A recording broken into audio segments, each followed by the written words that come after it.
News channels లో మీ గురించి.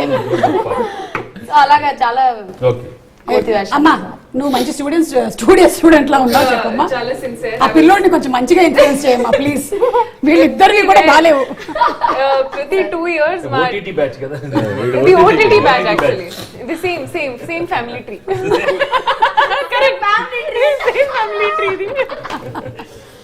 But no I was a very studious kid and very sincere ala, and I was a monitor everywhere I went. Every 2 years my school would change and I would be the monitor everywhere. Everybody hated me in the class, and but I remember the best teacher. I think I can say that also. And every year on Teachers Day I wish him, and one teacher is like Michael D'Souza sir.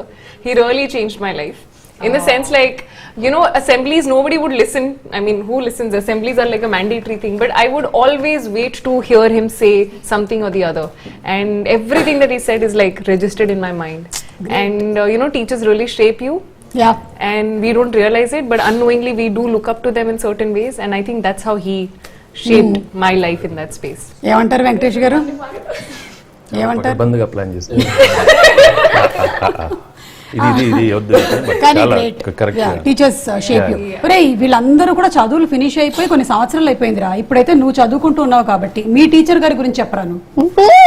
ఎవరి గురించి చెప్పమంటారు? మీ గురించి చెప్పమంటారా? మీ స్కూల్లో teacher maths teacher గురించి చెప్పు. మీ favourite subject ఏంటి? మా ఫేవరెట్ సబ్జెక్ట్ సైన్స్. నువ్వు సైన్స్ స్టూడెంట్ వా? సైన్స్ టీచర్ పేరు Neelima ma'am. Neelima ma'am. Okay, నీకు నీలిమా మ్యామ్ టీచింగ్ బాగా నచ్చుతుందా? ఎందుకు? నాకేంటంటే సైన్స్ బాగా ఇంట్రెస్ట్. దాంట్లో కొత్తగా నేర్చుకోవచ్చు. ఏం నేర్చుకున్నావు రీసెంట్ గా? నేను రీసెంట్ గా ఏం నేర్చుకున్నానంటే మన సరౌండింగ్స్ గురించి నేర్చుకున్నా. మన బయట సరౌండింగ్స్ ఏంటంటే ప్లాస్టిక్ వల్ల మొత్తం ఇదవుతుంది, పాడవుతుంది. Correct, good student, very nice.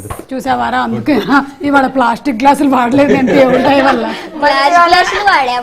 పైగా నేను ప్లాస్టిక్ సర్జరీ కూడా చేసుకోవట్లేదు. కానీ భాగ్యం, అదేంటి నువ్వు అలా వదిలేసావు? అలా వదిలేసేయకూడదమ్మా నువ్వు. అదే ఆ ప్రాజెక్ట్ అంతా వెళ్ళినప్పుడు తనని పక్కన పెట్టేసి నువ్వే చేసేసుకోవచ్చు కదా. ఎలాగో ఎక్స్కాప్ ఉన్నారు, మళ్ళీ ఎందుకు చెప్పు? అది నేను చెప్పాను, మళ్ళీ ఆ పక్షి మళ్ళీ నా ఇంటి పైన వచ్చి వాలింది.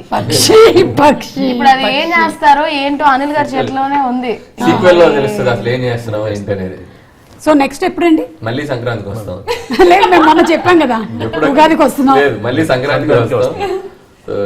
అంటే ఫిక్స్ అయిపోయారనమాట, ఇంకా సంక్రాంతికి వస్తున్నాము అని మీరు అన్నారంటే మేము కసిగా వచ్చి చూస్తాము. ఈ ఫిలిం కి చేయొచ్చు, ఆ స్పేస్ ఉంది. ఎందుకంటే ఈ టెంప్లెట్ చాలా బాగా వర్కౌట్ అయిన template, and the same template different situations కి డీల్ చేయొచ్చు. సో అండ్ రాజమండ్రిలో మేము ఎండ్ చేసాం కాబట్టి maybe the story starts from there. So maybe you can create another miracle. Yes, and అలాగేనండి ఈ మూవీ ఇంత సక్సెస్ అవ్వడానికి భీమ్స్ గారి కాంట్రిబ్యూషన్ చాలా ఉంది. ఆ 2 సాంగ్స్ సూపర్ డూపర్ హిట్స్ అయిపోయాయి. ముఖ్యంగా గోదావరి గట్టు అనే సాంగ్ ఏదైతే ఉందో అసలు ఇరగదీసేశారు. అది ఒక కాన్సెప్ట్ లా ఉంది థియేటర్ లో.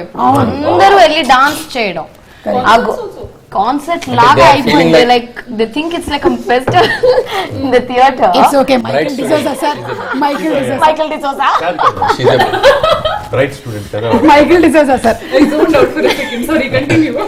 సో థియేటర్ లో ప్రతి ఒక్కళ్ళు వచ్చి గోదావరి గట్టు సాంగ్ అయితే like they going and dancing. So అది కూడా ఒక మ్యూజిక్ ఫెస్టివల్ లాగా ఆ సాంగ్ కోసం చాలా మంది ప్రత్యేకంగా థియేటర్స్ కి రావడం. అవును, it's nice. No one song creating a magic. Now I think we cross more than 100 million.